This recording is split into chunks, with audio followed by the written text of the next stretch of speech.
Владата интензивно работи на реформите кои треба да се испорачаат до крајот на годинава, уверува премиерот Христијан Мицкоски. Утрово на состанок на оваа тема разговарале со Герт Јан Копман од Директоратот за проширување од Европската комисија, а од него вели повторно добиле пофалба дека Македонија е на врвот на листата со спроведување на реформската агенда, споредбено со земјите кои имаат исти задачи. Мицкоски повтори дека досега останала само една неисполнета обврска – измена на изборниот законик. Сега ние веќе денеска имавме пред овој настан состанок преку онлайн врска со Брисел, со господинот Копман. Разговараме веќе за оние закони и оние реформски чекори кои што се во грејс период до декември оваа година и кои што се во предвидениот рок од декември од оваа година, така што ние продолжуваме со несмалена динамика да испорачуваме.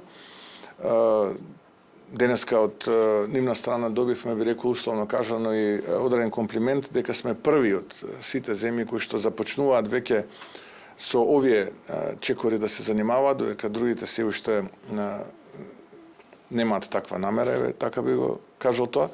Така што, освен со исклучок на изборниот законник, кој што поради веќе познати причини на јавноста, другите чекори се испорача. И покрај тоа што истече предвидениот рок за изборниот законик, премиерот уште еднаш ги повика на зрелост лидерите на СДСМ, Левица, ДУИ и останатите опозицијски партии да постигнат консензус за сите изборни прашања кои треба да се променат во иднина. Владеачката коалиција според него има согласен став дека ќе даде бланко поддршка на се што тие ќе договорат, со единствен услов да се олесни начинот на гласање на диаспората.